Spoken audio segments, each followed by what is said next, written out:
under your testimony, you would have said that she had also entertained you. Isn't that correct?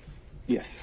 And so your answer to this interrogatory is false, is it not, sir? No, it's not false.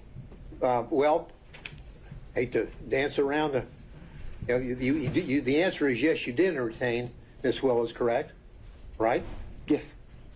She's not your spouse at that time or any time, correct?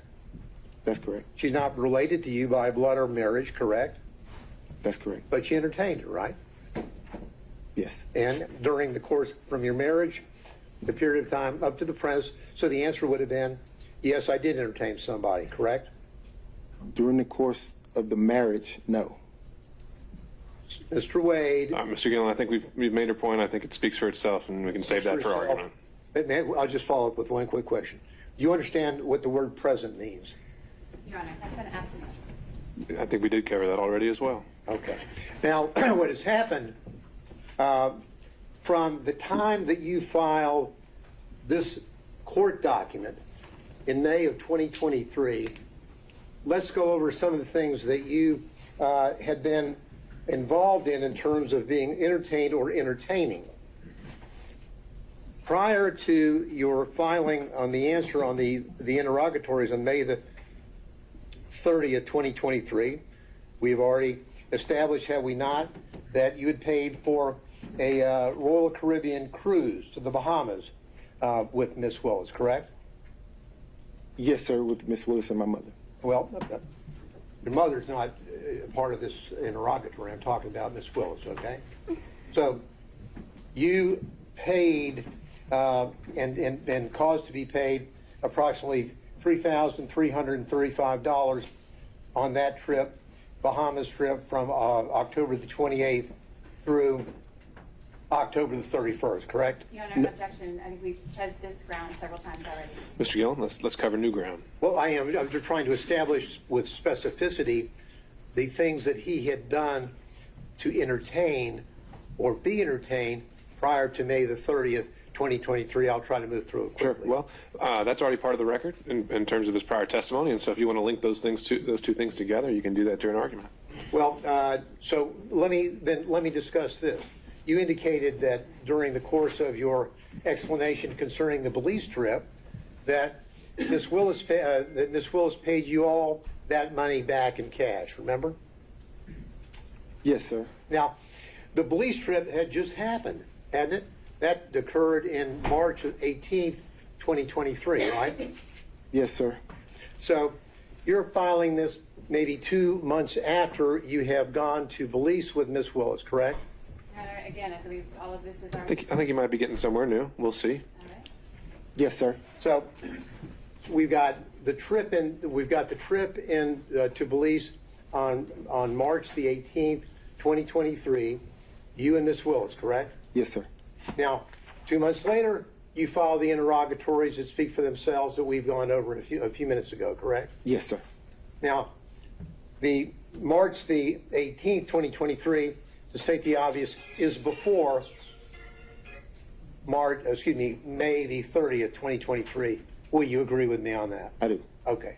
So then you tell us that Miss Willis paid you in cash all the money for the entire trip. It was a gift for you for your birthday, correct? Yes, sir. And I'm sure you probably have the deposit slips where you took the cash and deposited the cash into your account, don't you? I did not deposit the cash in my account. You don't have a single solitary deposit slip to corroborate or support any of your allegations that you were paid by Mrs. Willis in cash, do you? No, sir. Not a single solitary one. Not a one.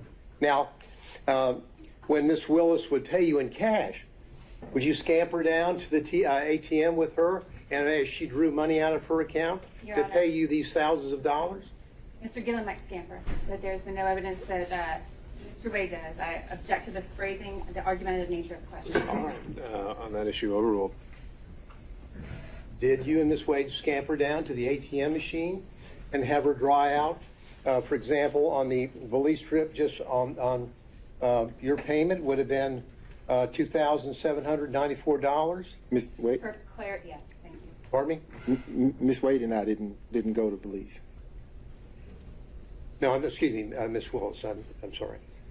Did you go down to the ATM with Miss Willis while she drew out $2,794 to pay you in cash that you did? Did you go to the ATM with her? No, sir. She didn't go to the ATM. She carried the cash. Oh, and so she would give you the cash. Did you have a little place in your house where you just stack up all this cash that you apparently got to repay you for these benefits that you bestowed on her? Now, Mr. Gillen, if I answered that, I'm putting myself in jeopardy. If I tell the world that I have cash someplace in my home, don't you think that could be problematic? No, I don't. I want an answer as to whether or not you have a little cash hoard in your house where you have allegedly taken the money that you got from Mrs. Willis and went and put it somewhere. Where'd you put it? No, sir. Now, just put it on the hip and kind of walk around money? Did I put it on my hip? Yeah, just walking around money where you would spend cash yourself? Let me finish. Did I put it on my hip in Belize and walk around with Yeah, it? when you got paid back, would you take the money, the cash that she gave you, and would you just carry it around with you for spending money around town? So we have to break down each trip because, for example, for the cruise, she paid me the money before we took the cruise. So I was here and I could put the money in my pocket or put it away wherever I wanted to do with it. Other trips, she would give me the money there. So at that point, I could either spend it or put it in my pocket or put it in the hotel safe. There's no special place that you would have all this cash that you would be getting from her that you've told us about to pay back for the benefits that you have bestowed on her? The only special place that cash would have gone would have been to one of my children. Okay. Now, are you aware, have you discussed these pleadings with Miss Willis? No, sir. So there's been no discussion between you and Ms. Willis about the allegation concerning the benefits that you have bestowed on her.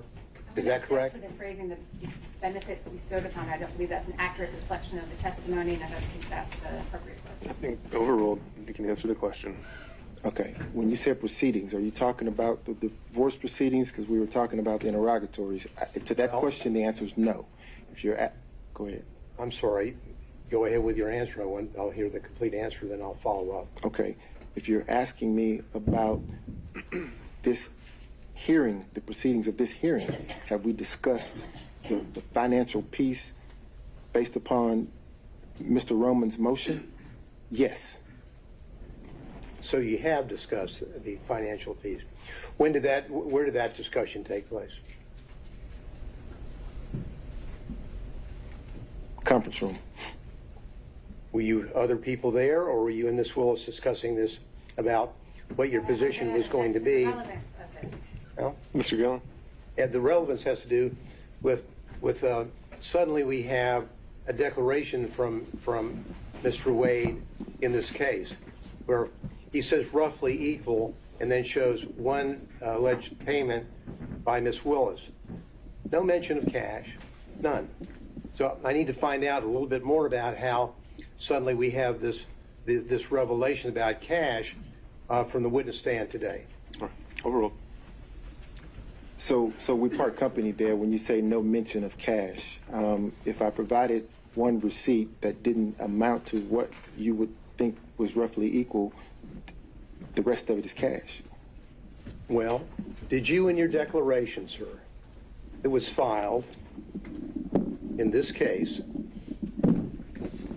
did you tell the court in that declaration that the expenditure that you had provided on behalf of Ms. Willis was paid for back by her in cash, yes or no? I believe that I did when I said that the expenses were split roughly evenly. If you could point to me any place in your affidavit where you used the word cash, I would appreciate it. Take your time. I didn't use the word cash. No, sir. No, you didn't use the word cash, did you? But I didn't say that she didn't give it to me in cash. No, you just didn't tell anybody that you allegedly got paid back in cash, right? No, I told everyone who asked. Today. Yes, sir. Now, Who else was with you, if anyone else, when you and Ms. Willis were discussing how you would be handling the financial component of the motion here today, that is the personal benefits? I'm going to object to the relevance of that, Your Honor. Mr. Gillum? Well, the relevance is if they know that they're going to be called as witnesses, they've been subpoenaed, and they are discussing what they're going to say, we need to know that. The court needs to know that. It goes to the veracity of Mr. Willis and, Ms. Willis and Mr. Wade. Overruled. We didn't discuss how we were going to handle testimony. My question was, when you were discussing with Ms. Willis in the conference room, when you were discussing what you perceived to be the situation concerning the benefits for the payments, Yes, sir. was there anyone else present? No, sir. How long did the meeting take? Probably 5 or 10 minutes. Did Ms. Willis tell you what she was going to say? No, sir.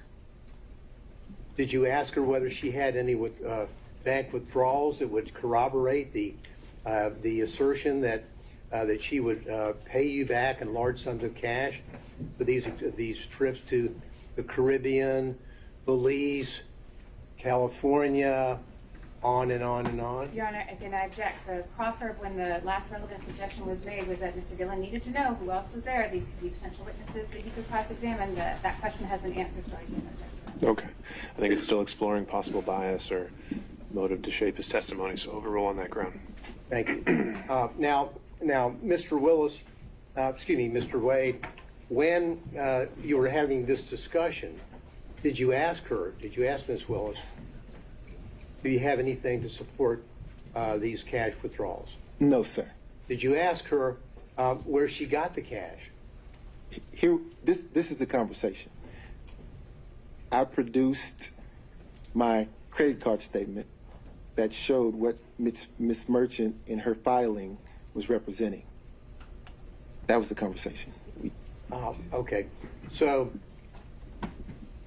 when she would pay you back in cash, were you aware of what her financial situation was? Do you know what? No, sir. Your Honor, I object to the relevance. Well, Your Honor, it's relevant because we've been bombarded with the book, Find Me the Votes, in which...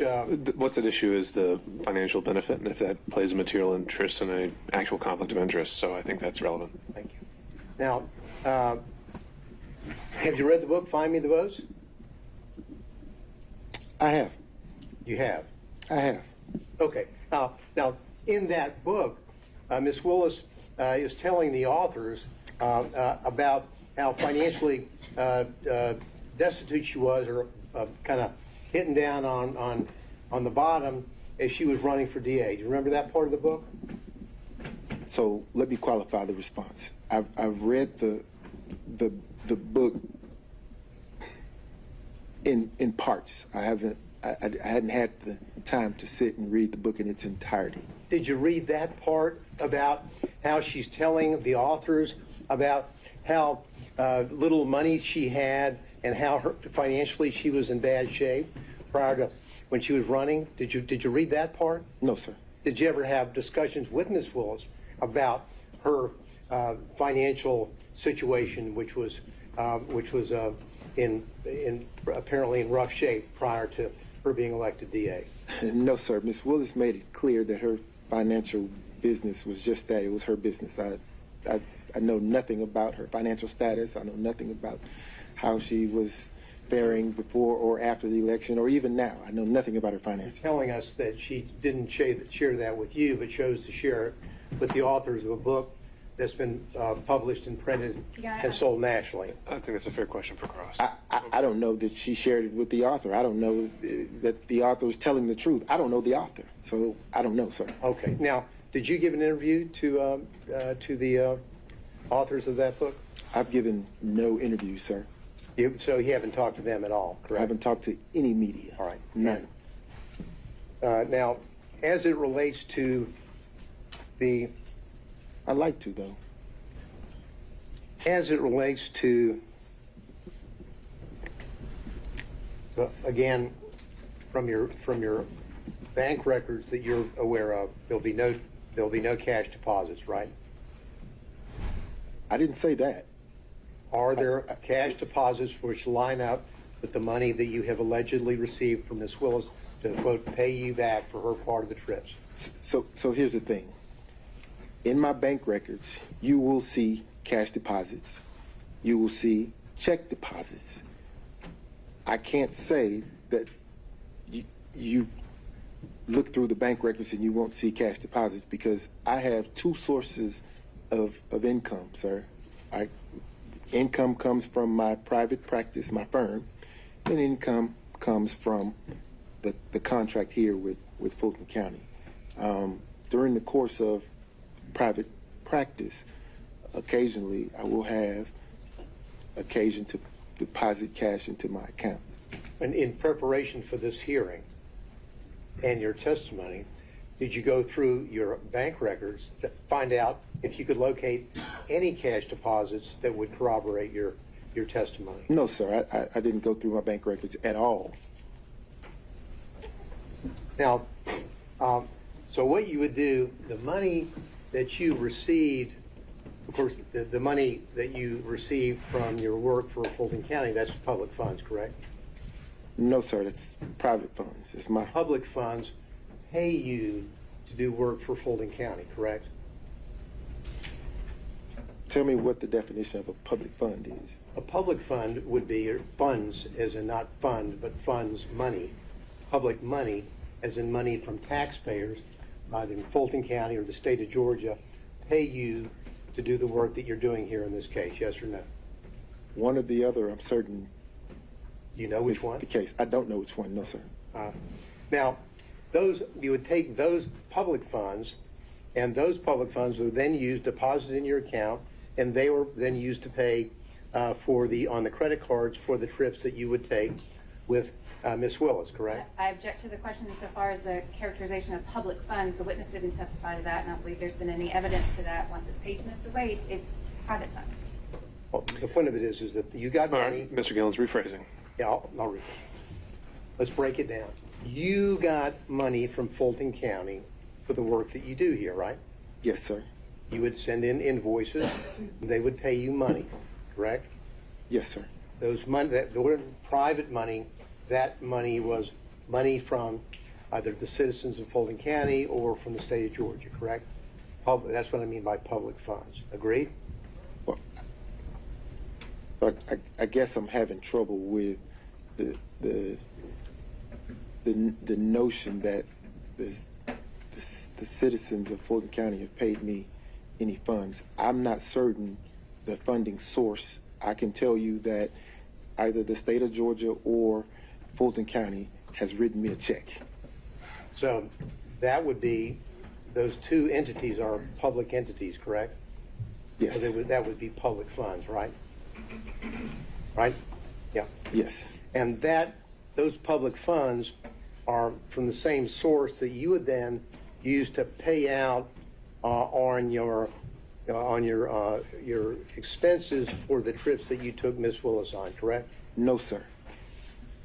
As I testified to moments ago, I have income coming in from my law firm. I also have income coming in from the funds that we're here discussing now from either the state of Georgia or Fulton County and or both. I'm not certain what it is. So to say Sorry, that I didn't mean to cut I'm- you off. Go ahead. So to say that I'm paying a credit card statement with funds coming from Fulton County or the state of Georgia would not be an accurate statement, because the funds could have very well come from my private practice. What percentage of your income in 2022 came from money where you're working on this case or from your partners working for the Fulton County office? In 2022, I would say 50-50. You think 50-50 in 2022? Yes, sir. What about 2023? Probably 60-40.